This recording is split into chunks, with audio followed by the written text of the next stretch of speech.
Okay, I think we're going to just get started as folks are joining us. I want to welcome you all. My name is Susan O'Sullivan. I'm the Chief External Relations Officer with Filoli, and I'm so pleased to welcome all of you to our first in a series of our Women Speaker series. And today we're so honored to be able to welcome Lori Fogarty from the Oakland Museum of California. So thank you so much, Lori, for being here with us in conversation with Kara Newport, Filoli's CEO. So let's see, without further ado, I'm going to turn it over to Kara and Lori to have a conversation. Thank you.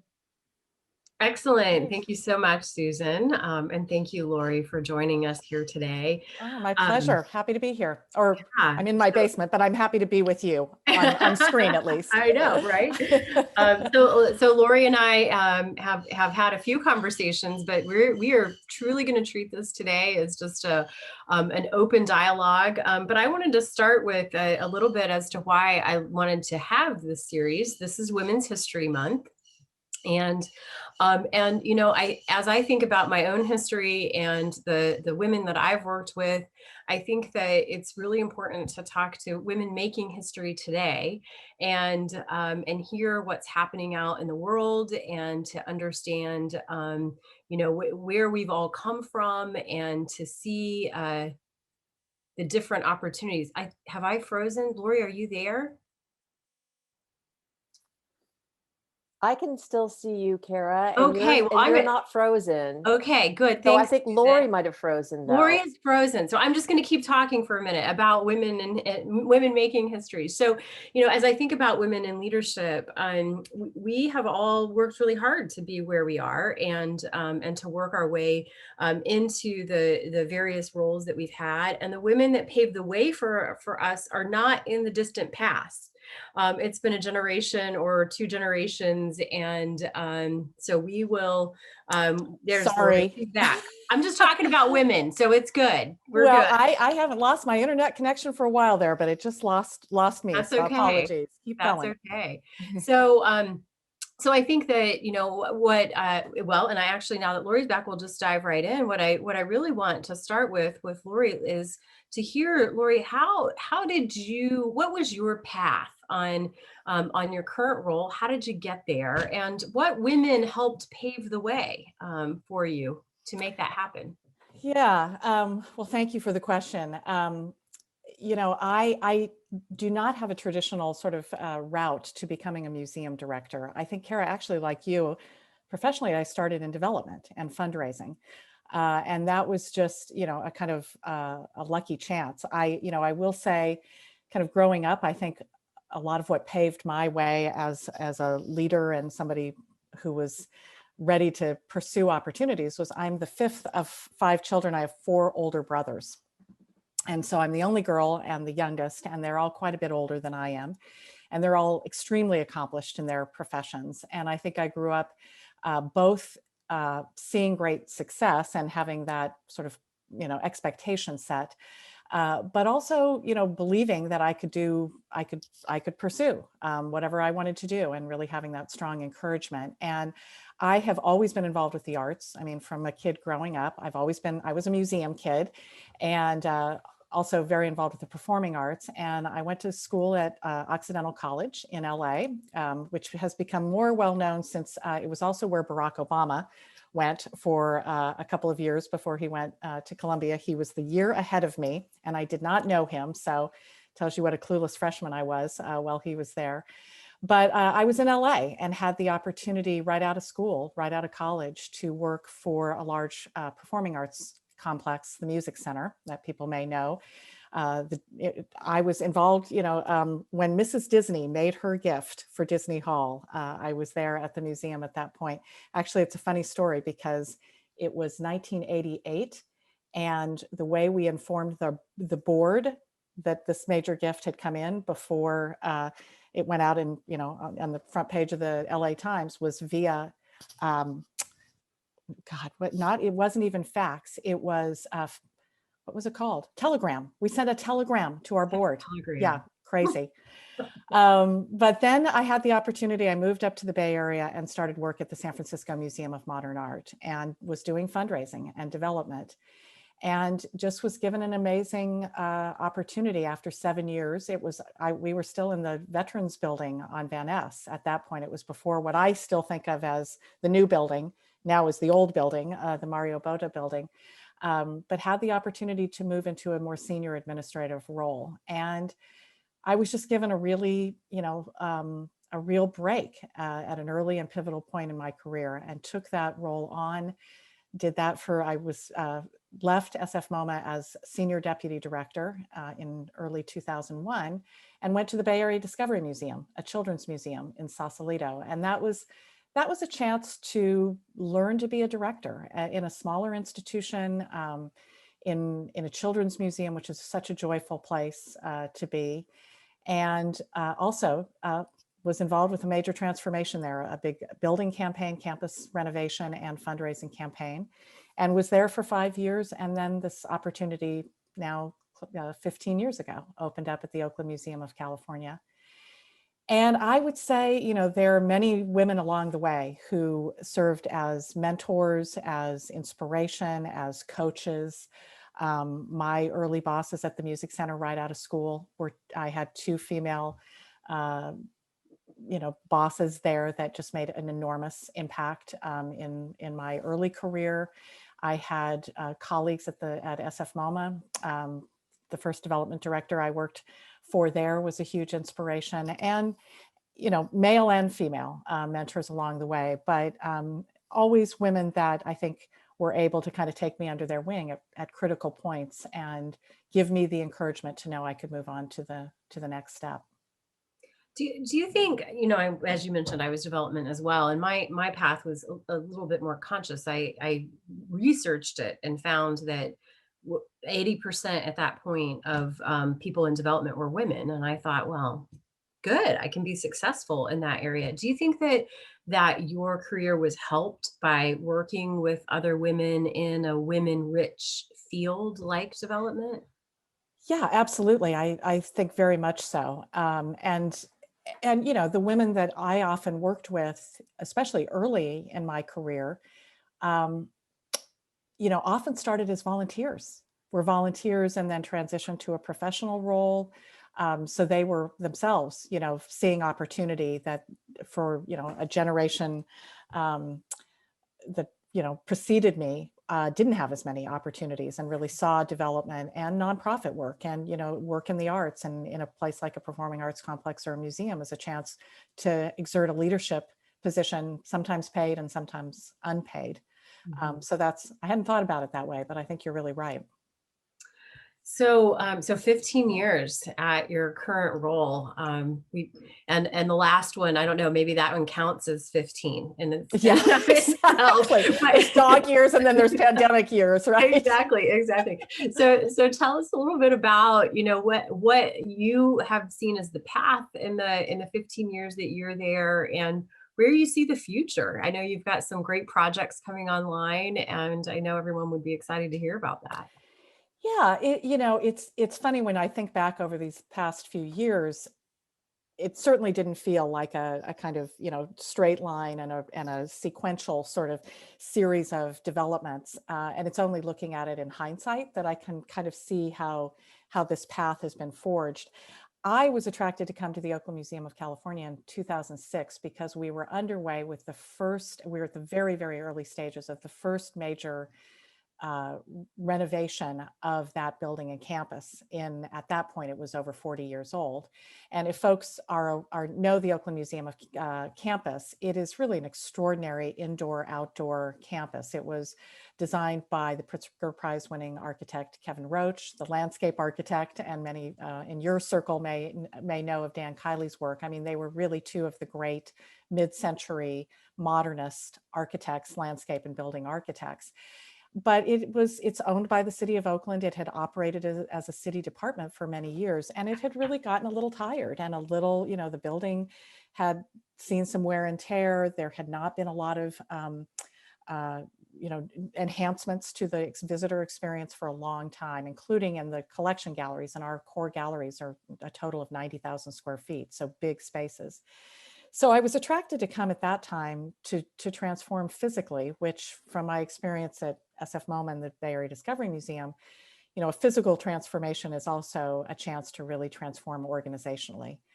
And the Oakland Museum has such an incredible history of being a museum of the people, and really a museum very much focused on the local community, the diverse local community, and putting the community at the center of the whole experience. So it was a chance to tap into that DNA of the museum and really make that the focus and the centerpiece of the work we did to physically transform the galleries and campus. And that kind of set us off on the path that we've been on for the last few years, which has truly been to think of the museum as a community or a civic anchor, a kind of town square for Oakland. The project that you were referring to, we did a major building renovation 10 years ago, but we didn't really touch our gardens. So we are a museum of California that was largely without any native plants in our gardens.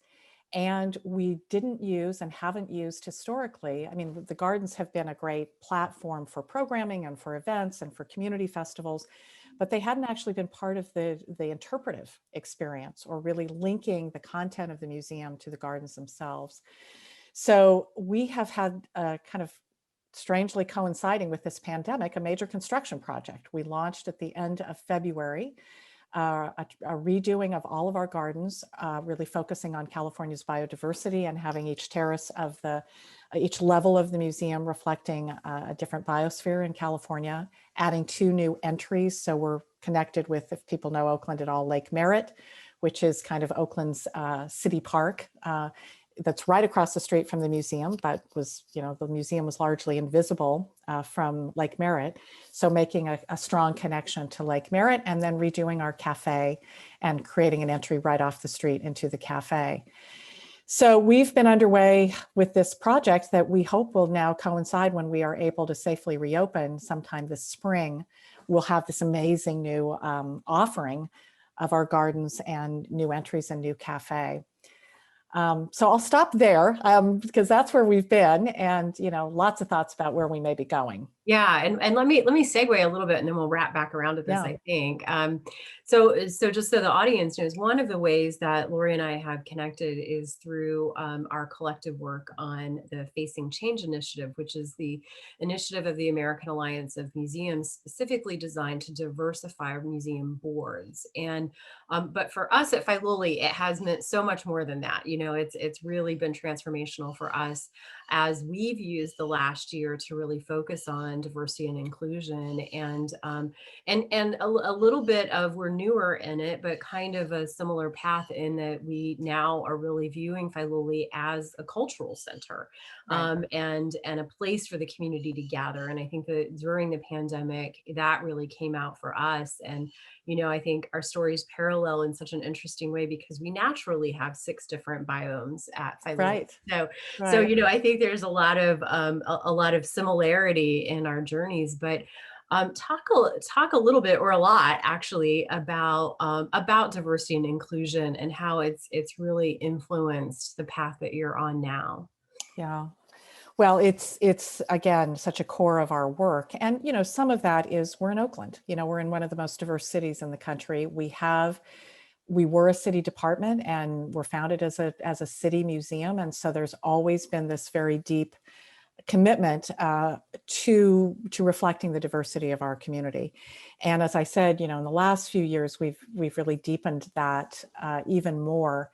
And I think the journey that we've been on is and the Facing Change initiative is fundamental to this, which is an outside in, inside out kind of approach.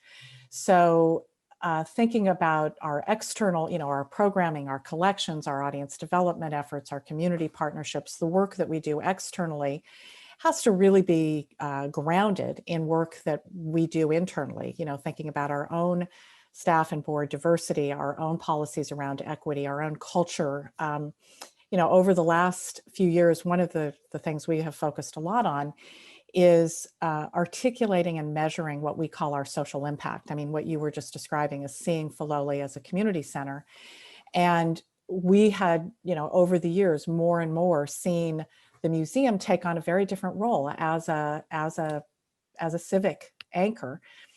We had seen our audience diversify very significantly over the last few years, especially because of our programming and because of one of our signature events called Friday Nights at OMCA. Every Friday night when we're able to open in normal times, we're open every Friday night. We open the gardens, we have live music, we have DJs, we have hands-on activities, we have 20 food trucks with Off the Grid. And on a beautiful summer night, we're getting between 4,000 and 5,000 people a week, completely reflective of Oakland's diversity. So we began to talk about and think about our work in a different way, which is what is the difference we're really trying to make in the world? Beyond the number of people that come and who those people are and the number of programs, those are all indicators, but really how are we trying to have an impact on our community? And what we've articulated that is around social cohesion, that we are a place to build trust, connection, and understanding between people and communities. And if that's what you've decided, our mission is a little different. Our mission is how we think about the work that we're doing, which is to inspire all Californians to create a more vibrant future for themselves and their communities. But if we do that, the difference we make is around social cohesion, kind of what you were just mentioning, being a gathering place. And very much recognizing we can only create connection and understanding and trust externally if we're doing it internally. And that's where I think the Facing Change initiative, and just to give a little more context, as you were saying, an initiative of the American Alliance of Museums, they invited proposals from museums in 5 different regions and have 10 museums in each of the 5 regions, one of them being the San Francisco Bay Area. And I am, our board is getting so much out of it, but what I think we're really enjoying, and, our chance to connect being a real, example of that benefit, is very different kinds of museums. I mean, it's from the Sonoma Museum of Art and History to Filoli, to SF MoMA, to the Contemporary Jewish Museum, to the Oakland Museum of California. So a chance to really understand and explore these issues with museums all, within fairly close proximity, but very different kinds of missions and histories around this work. And I completely agree, and I think that one of the things that we've learned through it is there's no right answer, right? There's so many different approaches and so many different ways that you can go about it, and people are on different points in the path. And Filoli being an example of an institution that was a little unknown until the past few years, not necessarily welcoming, not an inclusive place. And so changing, for us to change our reputation is really important. Now, one of the centers that we have found, again, especially during the pandemic, is the garden. That there's something universal about a garden. And I know I want to come back to your work around your garden design and your designer, and how you feel that plays a role in this community connection component. Oh yeah, I mean, I think that that outdoor spaces and gardens really do play that role, and we heard it from our community. I mean, we did a neighborhood study in 2013 to really understand the neighborhoods immediately surrounding the museum. What were the issues? What were the concerns?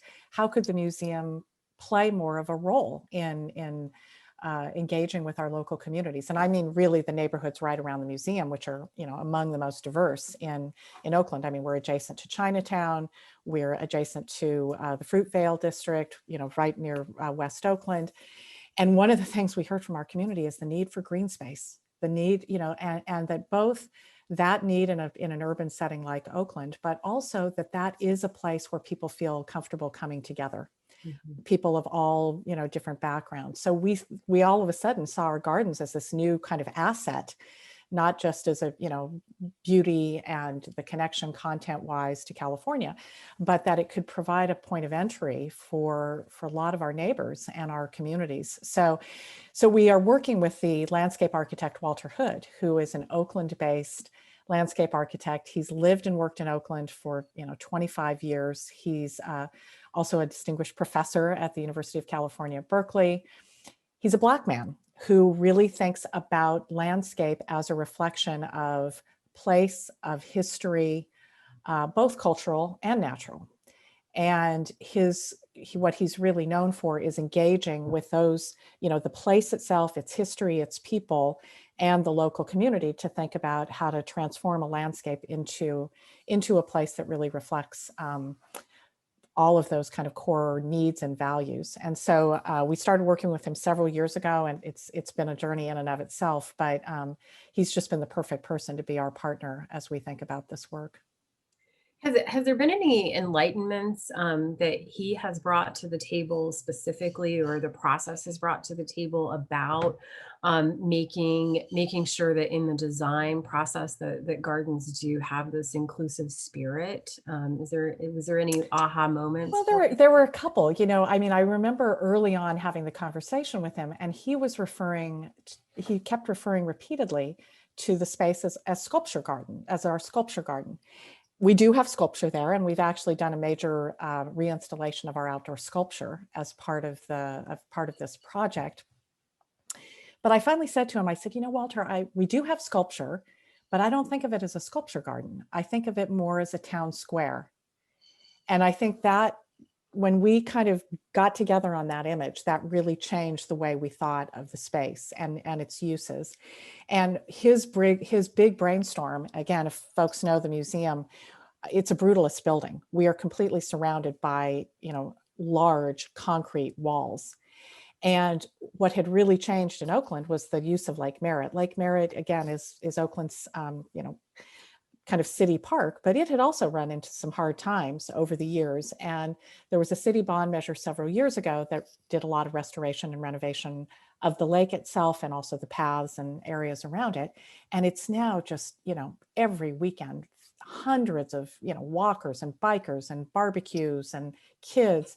And he said, we've got to connect there. We've got to break the box. So literally we created 3 40-foot openings in that corner of the museum to kind of throw out the welcome mat to our neighbors at Lake Merritt. And so I think his thinking about both the California landscape itself and the biodiversity of California, but then thinking of the museum as a town square rather than a kind of secluded sculpture garden.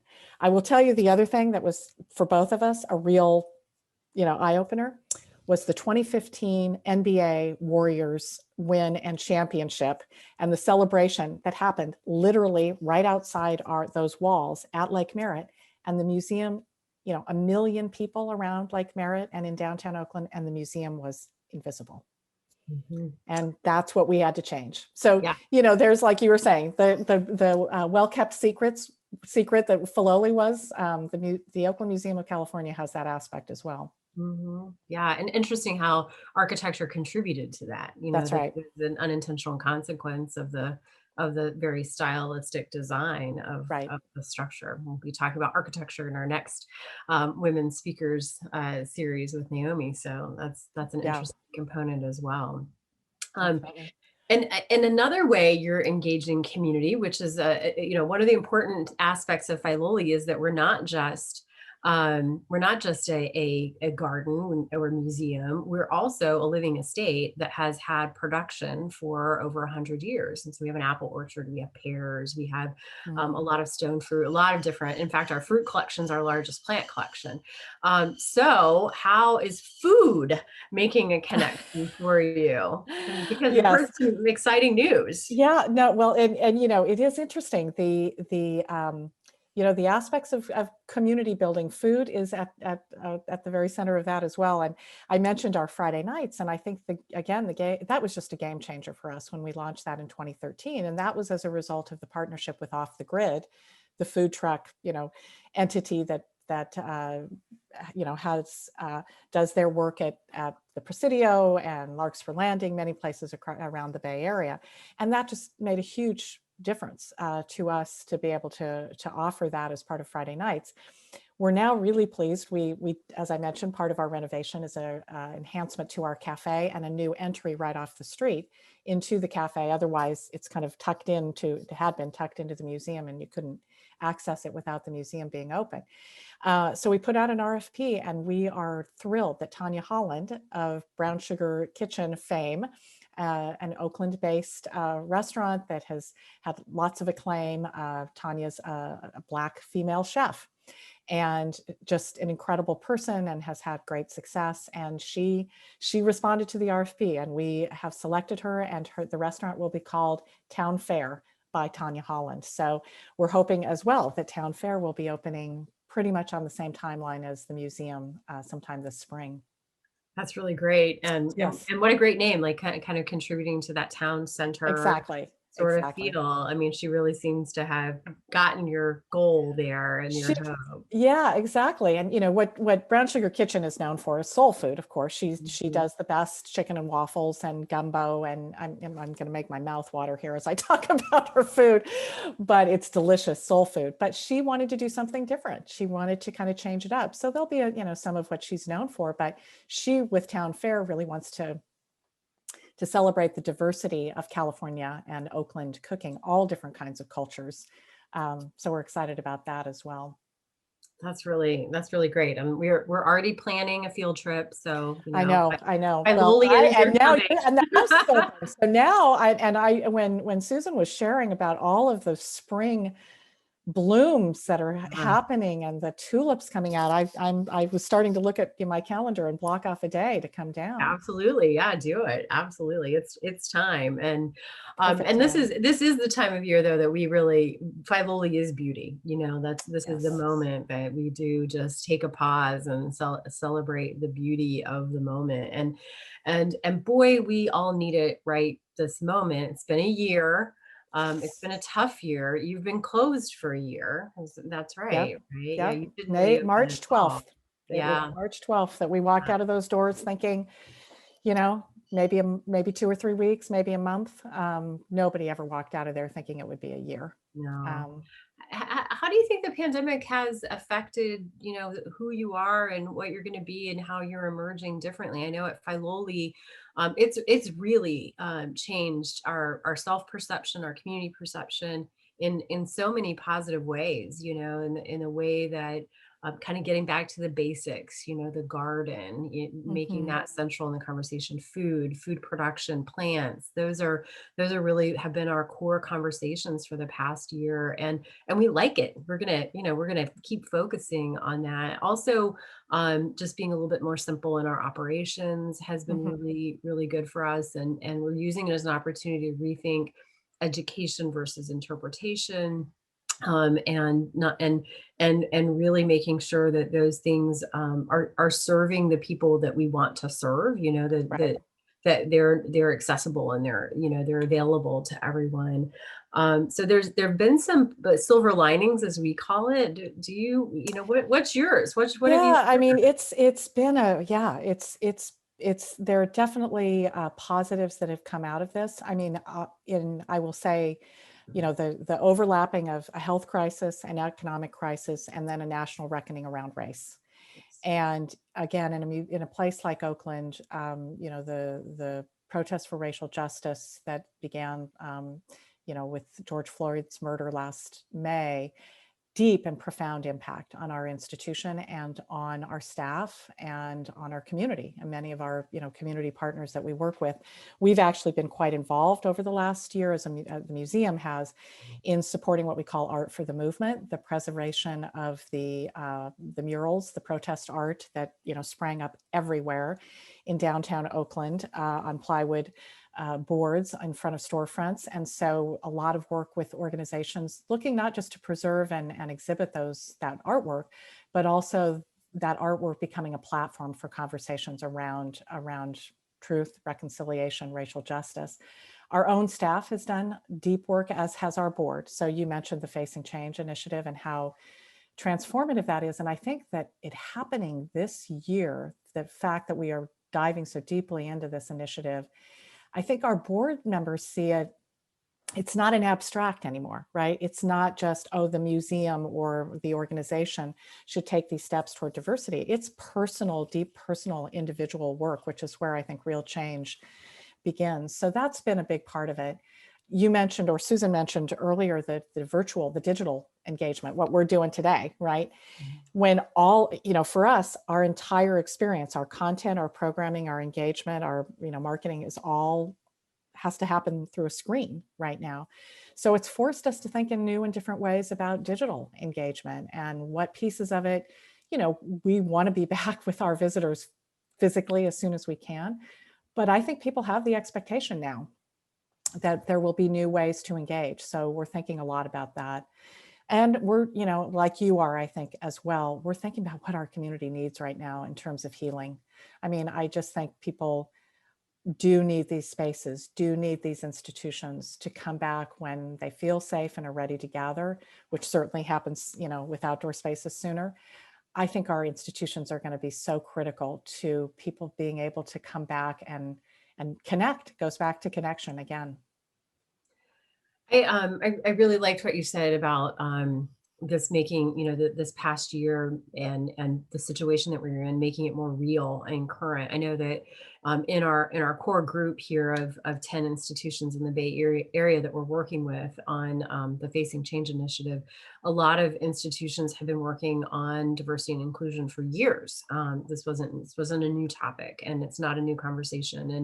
And for Filoli, we have been talking about it for a few years, maybe not as long as some institutions, but I think you're absolutely right that having it align with current issues has been so powerful and such a catalyst for immediacy. The immediate need is here, and the recognition, on our part at Filoli, the recognition that we have audiences that have not felt invited, that's really the truth. And I think that because of your location, that's a little less true maybe for you, but then art can be a little bit inaccessible. So, and not representative.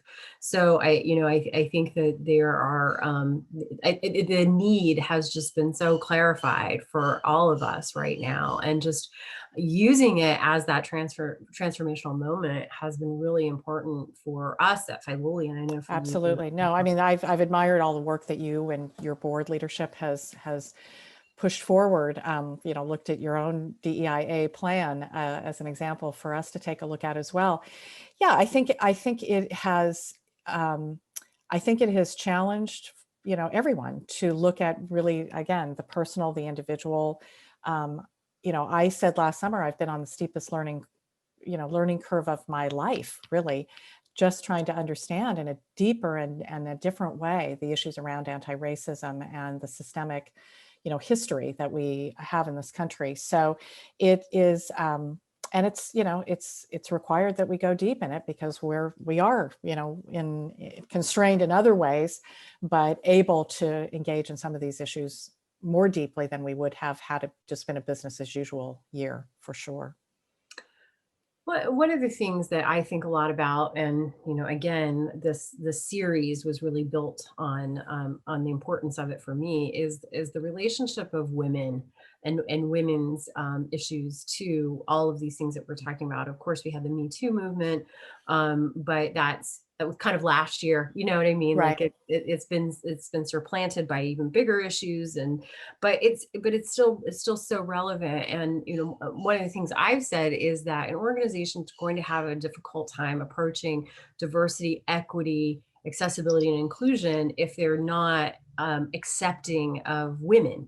Like that's kind of the gatekeeper in my mind. And so wrapping back around to that, as a woman leader, what barriers have you seen in your career, and do you still see them? Do you still experience them?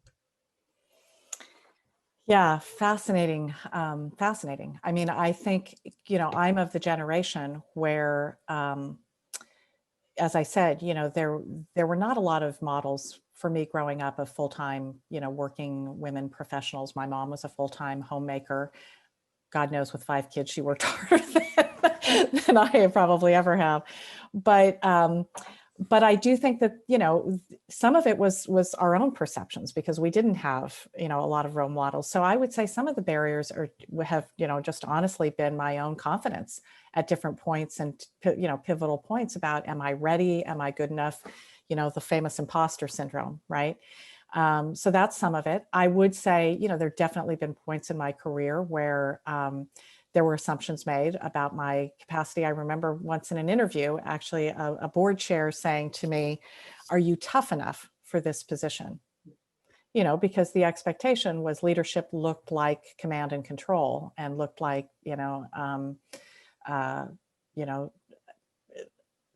a different kind of leadership style than I certainly practice or probably exhibited. So, there's been certain barriers there. I have seen a big change over these years. I'm a member of the AAMD, which is the Association of Art Museum Directors. And when I joined that, gosh, probably 12, 13 years ago, maybe 20, 25% of the directors as part of AAMD were women. It's now over 50%. So it's changed quite a bit. But you still see, incidents, especially around pay and compensation, where there's a real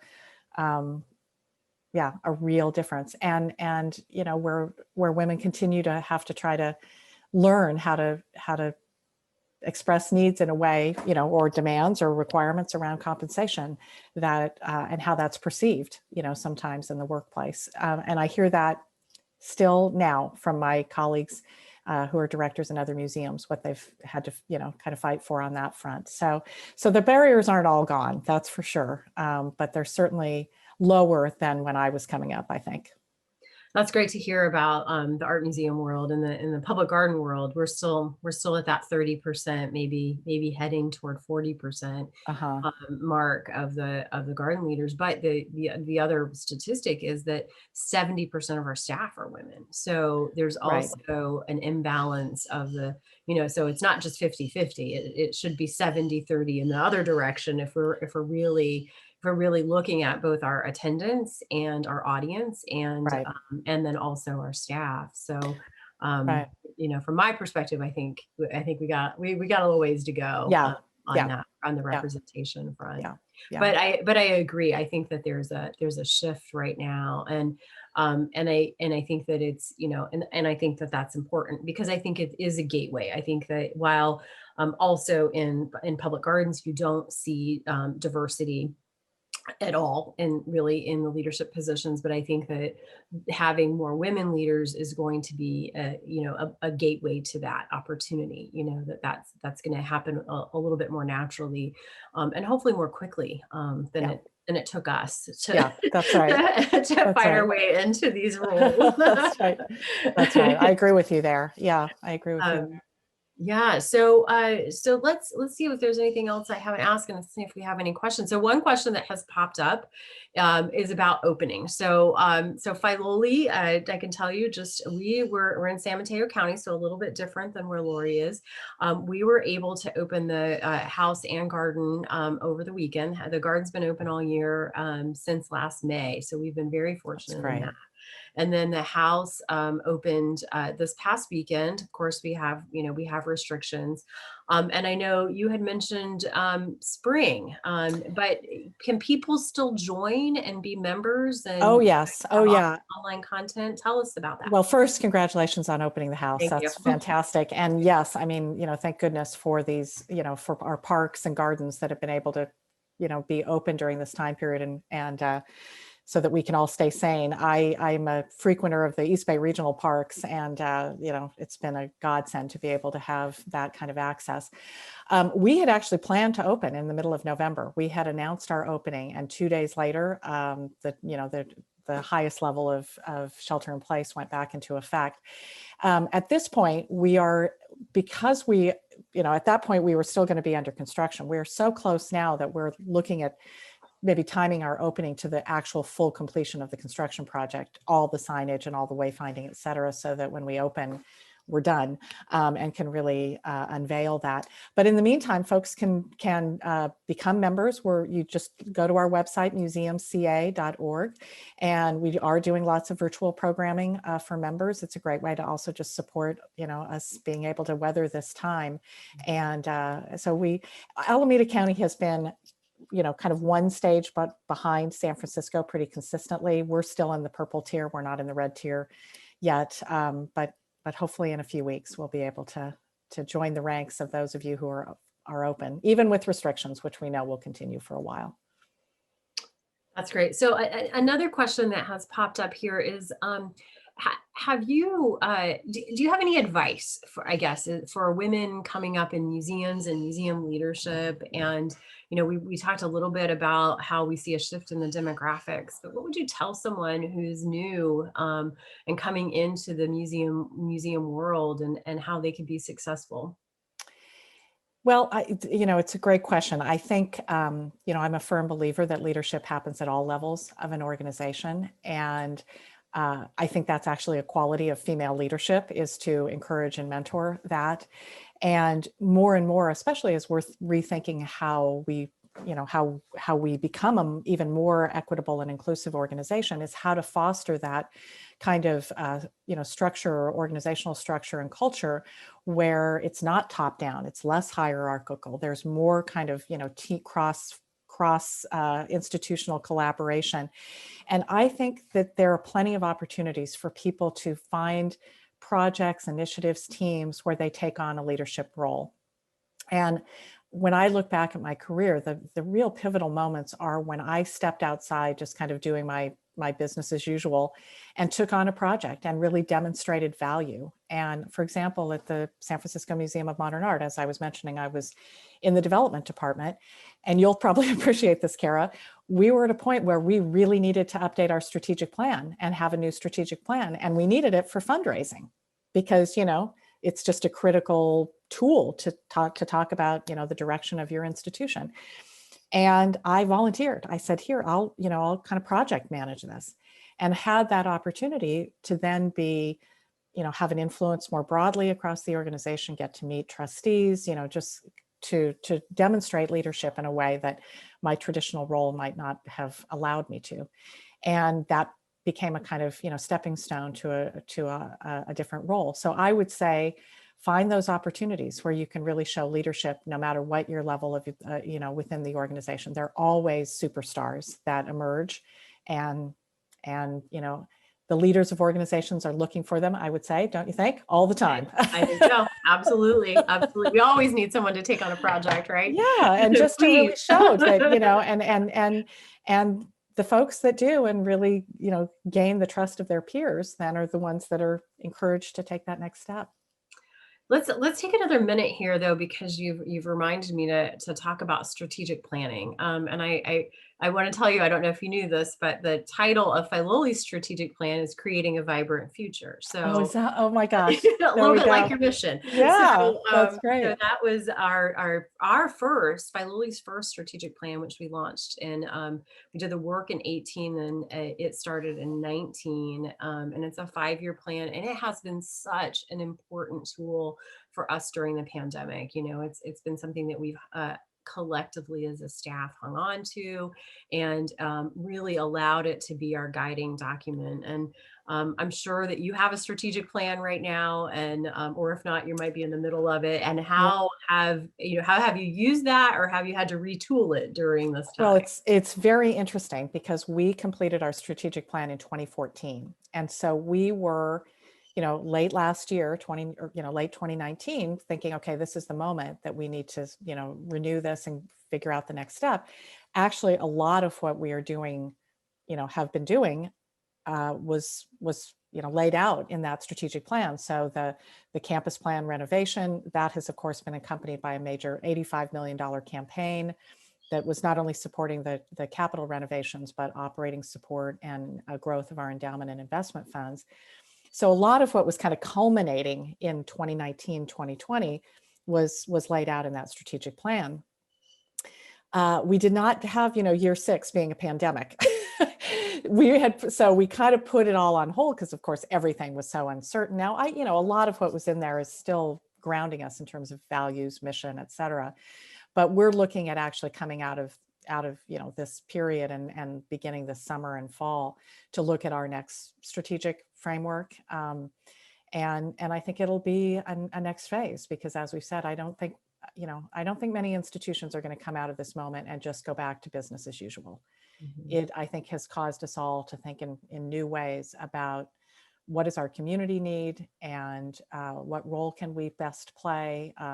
I think even as you said, simplifying some of the operations, taking it down to what can we do and really do well and really have an impact. And so I think that'll be a next step for us. And how do we center diversity, equity, and inclusion in all of that as well, not as a separate strand of activity, but actually fundamental to the work.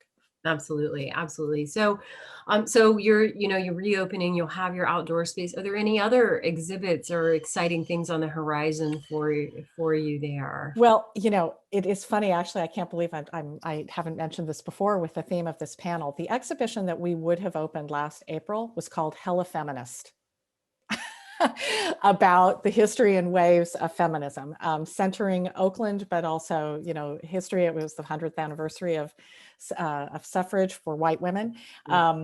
And so we would have had 3 exhibitions, big temporary exhibitions, open by this point. So they are all kind of, in the holding tank, ready for us to open. The first exhibition will open this summer, or as soon as we can after we reopen, is called Mothership: Voyage into Afrofuturism.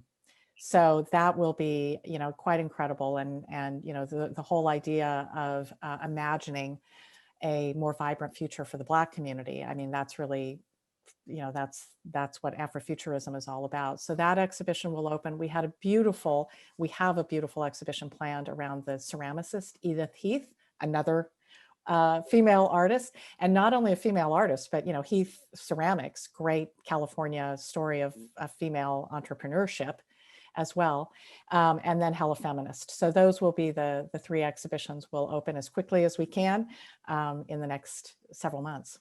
That's great. You're right. And so, so well timed with this presentation. And, one thing that we found, we just opened a small exhibition in the house called The Stories of Resilience. And for us, it's telling the untold stories, whether it's through the lens of people who actually worked in the house or were involved in the house, but it's also telling the stories of people who were absent from the stories. And I think that one of the things we learned and heard and reheard is how important this history, actually looking back into the history, is to today's conversations. It is so relevant. And we have we talk about the television being an important catalyst for change making in the last civil rights movement. Right. And some of the words that are spoken could be said today. And, For sure. and so I think that it's so important that we honor the current and the future, as you said, views, but imagining a world in a different way is very much part of that reflective work to the past. And to that point, at Filoli, one of the things we're really looking at is we call it inverting the pyramid, and really looking more broadly at the distant history. So looking at the influence of the native peoples and the Spanish settlers and the Mexican ranchers and the creation of California, and really taking that storyline back further. And this is a question that's come up, which is, do you have any of the veins of the native peoples or indigenous peoples in your museum? And is there any plan to honor those stories? Yeah, well, we have a major section in our Gallery of California History. We call it, and I think importantly, that when this was part of our renovation 10 years ago, we update it pretty frequently. And we co-created it. We have a Native Advisory Council of cultural leaders from Native people across the state. And we call it Before the Other People Came.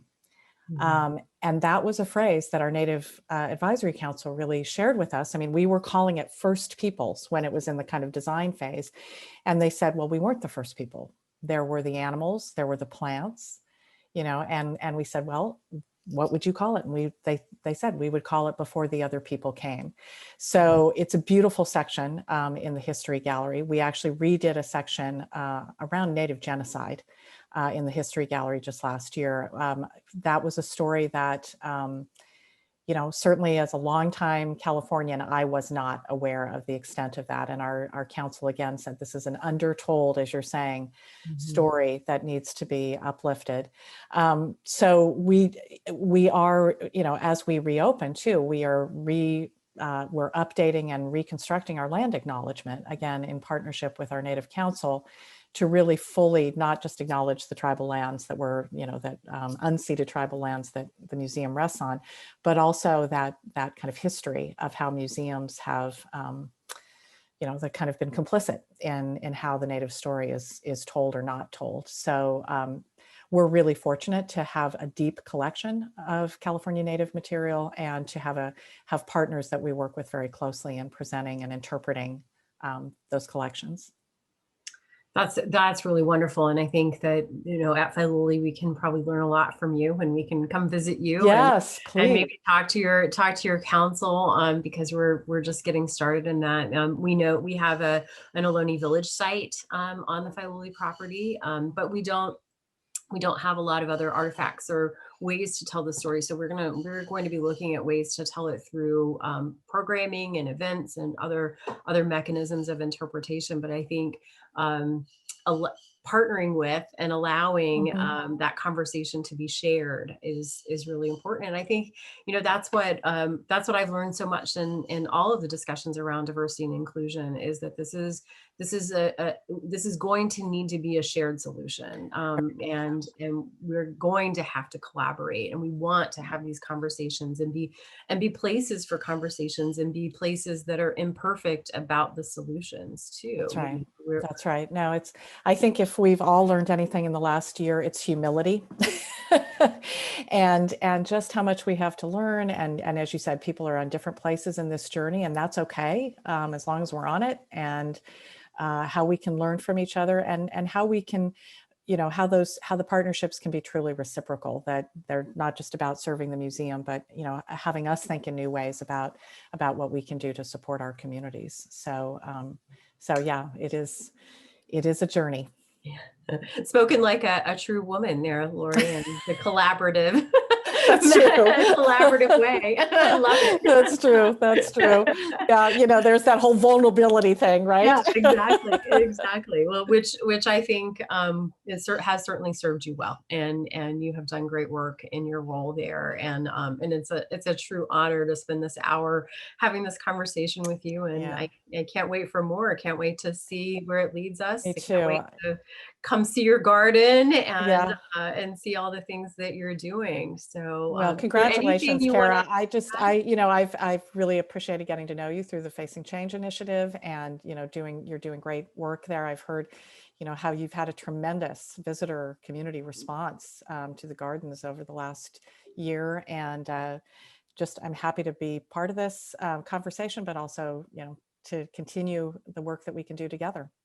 Great. Well, this is wonderful.